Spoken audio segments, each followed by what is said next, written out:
Hi అండి. ఈరోజు special అంటే ఇడ్లీ చట్నీ. సో ఫస్ట్ దీనికి కావాల్సిన పదార్థాలు ఏంటో చూసేద్దాం. కావాల్సిన పదార్థాలు: పచ్చిశనగపప్పు కొంచెం, కొంచెం కరివేపాకు, కొంచెం చింతపండు, 2-3 వెల్లుల్లి రెబ్బలు, ఒక 2 టమాటాలు, కొంచెం పుదీనా తగినంత, కొంచెం ఇంగువ, అలాగే తగినంత ఆయిలు. నెక్స్ట్ పోపు దినుసులు: మినప్పప్పు, ఆవాలు, జీలకర్ర, 2 ఎండుమిర్చి. ఇవి పోపుకి కావాల్సిన పదార్థాలు.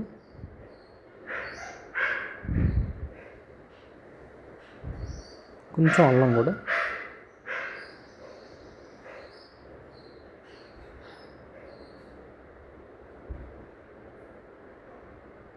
అలాగే కొంచెం ఉప్పు తగినంత.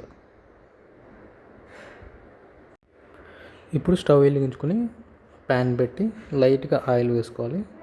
అలాగే పోపు దినుసులు కూడా వేసుకోవాలి. 2 ఎండుమిర్చులు, కొంచెం జీలకర్ర, కొంచెం మినపప్పు, అలాగే ఇంగువ కూడా వేసుకోవాలి తగినంత, కొంచెం కరివేపాకు. ఇవన్నీ వేసుకున్న తర్వాత వేయించుకోవాలి.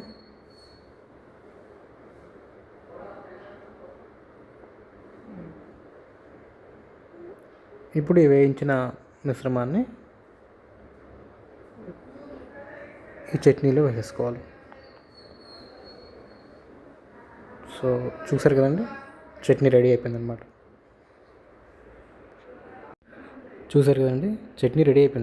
సో వేడి వేడి ఇడ్లీలో కానీ, దోశలో కానీ, సో బోండాలో కానీ చాలా బాగుంటుంది. ఒకసారి మీరు కూడా ట్రై చేసి చూడండి. సో టేస్ట్ ఎలా ఉందో కింద కామెంట్ సెక్షన్లో చెప్పండి.